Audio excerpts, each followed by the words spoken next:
Estamos en contacto con Alberto Sileoni, que es el director general de Cultura y Educación de la provincia de Buenos Aires, ex ministro de Educación de nuestro país. ¿Qué tal? Buen día. ¿Cómo le va? David Correa lo saluda. ¿Qué tal? Buen día. ¿Cómo le va?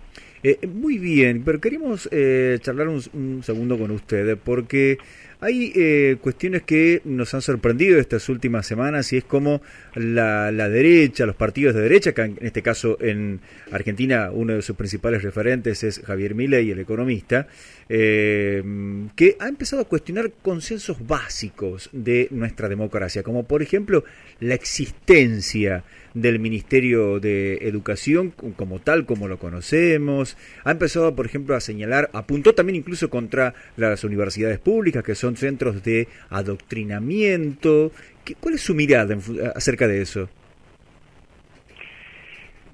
Creo que usted lo caracteriza bien. Me parece que se trata de consensos básicos, pero creo que también hay algunos sectores para los cuales no hay tradición, no hay umbral mínimo de consenso, no hay construcciones previas, todo puede ser puesto en entredicho.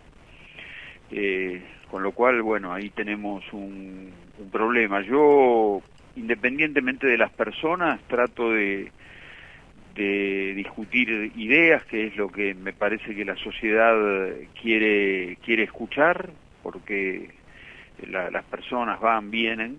Y en este punto dos referencias muy breves, tampoco lo quiero aburrir. El Ministerio de Educación de la Nación es cierto que no tiene una sola escuela que dependa directamente de la hora. Esta es una forma de decir. La gestión, por supuesto, la tienen las 24 jurisdicciones, esto está claro, pero también es un ministerio que puede sentir como propias las 55.000 escuelas. Y en ese marco el ministerio tiene una competencia altísima, que es justamente armonizar a las 24 jurisdicciones, marcar un rumbo en consenso con ellas. Por eso es tan importante el Consejo Federal de Educación, marcar las políticas, porque hay una educación argentina, independientemente de una bonaerense, tucumana o fueguina. Seguro. Y eso lo construye, el común lo tiene que construir el Ministerio de Educación de la Nación. El Ministerio de Educación de la Nación, por otra parte, al no tener escuelas que tengan dependencia directa, tiene un presupuesto, una inversión que puede ser destinada algunas cuestiones que las provincias no pueden hacer. Las provincias tienen prácticamente más del 90% de su presupuesto destinado a salarios. Entonces ahí atrás está el Ministerio de Educación de la Nación comprando libros, netbooks, a ver cuándo se lo propone, ¿no? En este momento lo hace. En los 4 años del neoliberalismo fue una entidad vacía, porque no construyó escuelas, no distribuyó libros, discontinuó Conectar Igualdad.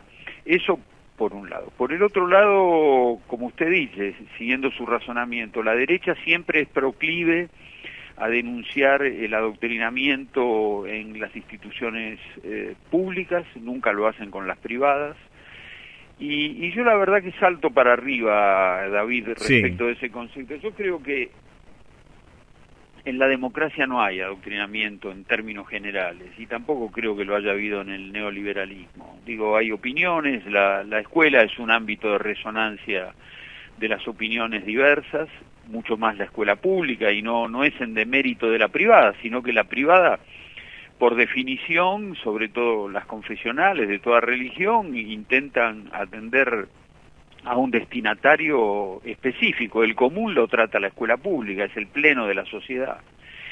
Y mucho menos en las universidades. Si hay una institución respetada por los y las argentinas en todas las encuestas, son las universidades, sobre todo las universidades públicas, también las privadas, pero la universidad pública, que es una universidad, que es una institución democrática, miren, en el último lapso han ganado en la Universidad de La Plata, en la UBA, que son emblemáticas, como la de Tucumán y otras tantas, ha ganado la Franja Morada. El Consejo Interuniversitario, que es la reunión de todos los rectores, es un ejemplo de alternancia democrática.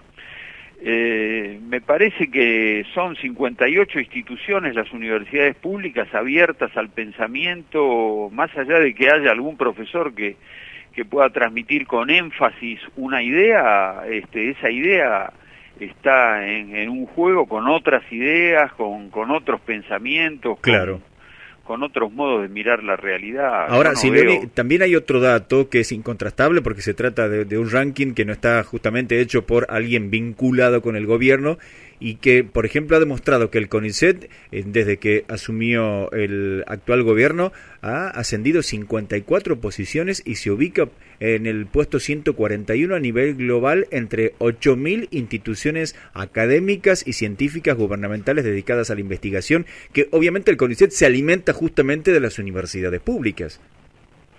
Bueno, por supuesto, porque tiene que ver, más allá de los errores de nuestro gobierno, tiene que ver que los tenemos, como todos. Seguro. Y también 2003, 2015, tiene que ver con un aprecio a las instituciones del Estado, David. El neoliberalismo se ha encargado de denostar constantemente a las instituciones del Estado, a la educación pública, llevándose, como usted dice, consensos básicos como había en esta sociedad respecto de la tradición de la escuela pública, teniendo expresiones sobre los docentes y sobre la caída en la escuela pública que son muy desalentadoras proviniendo de un alto mandatario. Bueno, esta es una discusión. A mí me parece, más allá del nombre propio de aquel que lo dijo, claro, la gobernadora que lo dijo, acá hay una discusión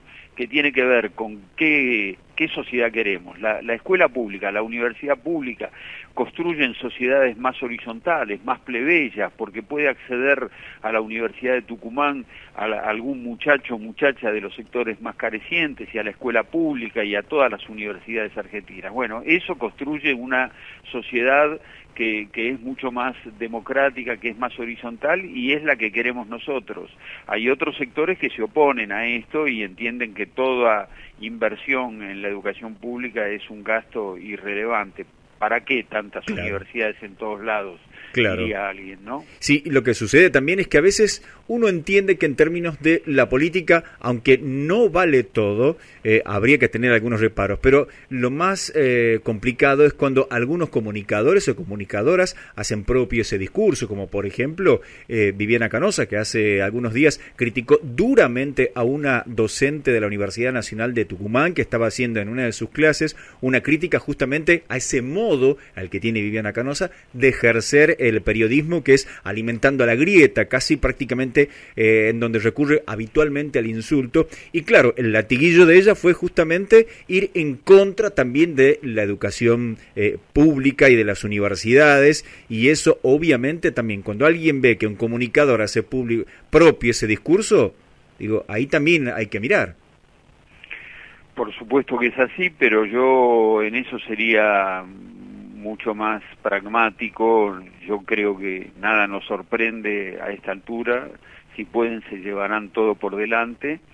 Con lo cual tiene que haber una sociedad alerta a este tipo de embates, tiene que haber comunicadores que pongan el punto en un justo medio, que intenten trabajar por lo que es la verdad, que es el oficio del periodismo. Seguro. Y aquellos que estamos en otras funciones, defender la escuela pública. No es defenderla contra viento y marea, la escuela tiene que mejorar, las universidades tienen que mejorar, eso por supuesto que lo aceptamos que a veces nuestras políticas tienen límites. Ahora, lo que queremos defender con ahínco, y en eso nos ponemos bravos, es justamente la idea de una universidad abierta para todos, una universidad que sea plural, una escuela pública a la cual accedan todos. Para eso hay que poner mayor inversión. Mire, le doy un dato.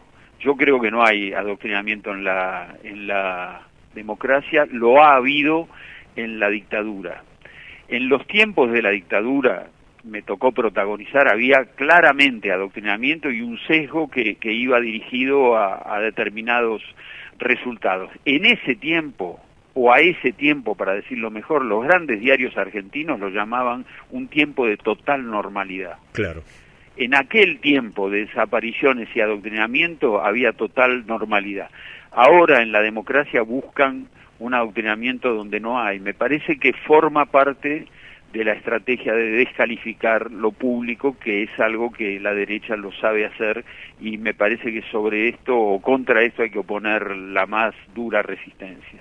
Sí, Leoni, muchísimas gracias por estas reflexiones, por su tiempo, pero no puedo dejar de despedirlo sin transmitirle saludos del único hincha de Ferro que hay en Tucumán, nuestro compañero Eduardo Telias.